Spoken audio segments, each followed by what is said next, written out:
کیا آپ کو معلوم ہے حضرت ادریس علیہ السلام زندہ جنت میں کیسے داخل ہوئے؟ آپ کا نام اخنوخ ہے۔ آپ حضرت نوح علیہ السلام کے والد کے دادا ہیں۔ حضرت آدم علیہ السلام کے بعد آپ ہی پہلے رسول ہیں۔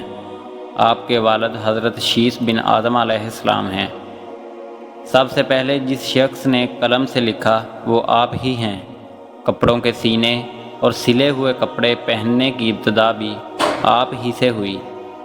اس سے پہلے لوگ جانوروں کی کھالیں پہنتے تھے۔ سب سے پہلے ہتھیار بنانے والے ترازو اور پیمانے قائم کرنے والے اور علم نجوم و حساب میں نظر فرمانے والے بھی آپ ہی ہیں۔ یہ سب کام آپ ہی سے شروع ہوئے۔ اللہ تعالیٰ نے آپ پر 30 صحیفے نازل فرمائے اور آپ اللہ تعالیٰ کی کتابوں کا بکثرت درس دیا کرتے تھے۔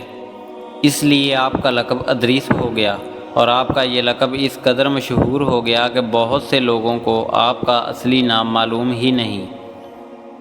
قرآن مجید میں آپ کا نام ادریس ہی ذکر کیا گیا ہے، اور آپ کو اللہ تعالیٰ نے آسمان پر اٹھا لیا ہے۔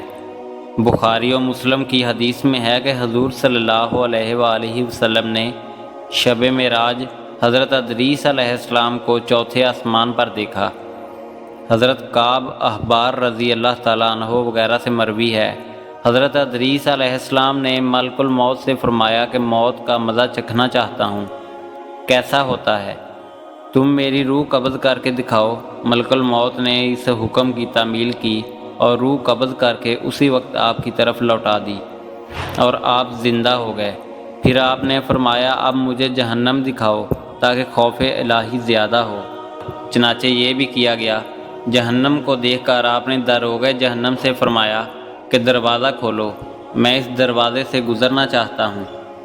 چنانچہ ایسا ہی کیا گیا اور آپ اس پر سے گزرے۔ پھر آپ نے ملک الموت سے فرمایا کہ مجھے جنت دکھاؤ، وہ آپ کو جنت میں لے گئے۔ آپ دروازوں کو کھلوا کر جنت میں داخل ہوئے۔ تھوڑی دیر بعد ملک الموت نے کہا کہ آپ اپنے مقام پر تشریف لے جائیے۔ آپ نے فرمایا کہ اب میں یہاں سے کہیں نہیں جاؤں گا۔ اللہ تعالیٰ نے فرمایا کہ کل نفس ذائقۃ الموت، تو موت کا مزہ میں چکھ ہی چکا ہوں۔ اور اللہ تعالیٰ نے یہ بھی فرمایا کہ ہر شخص کو جہنم پر سے گزرنا ہے، تو میں گزر چکا ہوں۔ اب میں جنت میں پہنچ گیا ہوں، اور جنت میں پہنچنے والوں کے لیے اللہ تعالیٰ نے فرمایا کہ جنت میں داخل ہونے والے جنت سے نکالے نہیں جائیں گے۔ اب مجھے جنت سے چلنے کے لیے کیوں کہہ رہے ہو؟ اللہ تعالیٰ نے ملک الموت کو وحی بھیجی کہ حضرت ادریس علیہ السلام نے جو کچھ کہا ہے میرے اذن سے کہا ہے اور میرے اذن سے کیا، اور وہ میرے ہی اذن سے جنت میں داخل ہوئے، لہذا تم انہیں چھوڑ دو، وہ جنت میں ہی رہیں گے۔ چنانچہ حضرت ادریس علیہ السلام آسمانوں کے اوپر جنت میں ہیں اور زندہ ہیں۔ حضرت ادریس علیہ السلام کے آسمانوں پر اٹھائے جانے اور ان کو ملنے والی نعمتوں کا مختصر اور اجمالی تذکرہ قرآن مجید کی سورہ مریم میں ہے۔ اور کتاب میں ادریس کو یاد کرو، بے شک وہ صدیق تھا، غیب کی خبریں دیتا، اور ہم نے اسے بلند مقام پر اٹھا لیا۔ ناظرین، اس طرح حضرت ادریس علیہ السلام زندہ جنت میں پہنچ گئے۔ اللہ پاک تمام مسلمانوں کو نیک عمل کرنے کی توفیق عطا فرمائے، آمین۔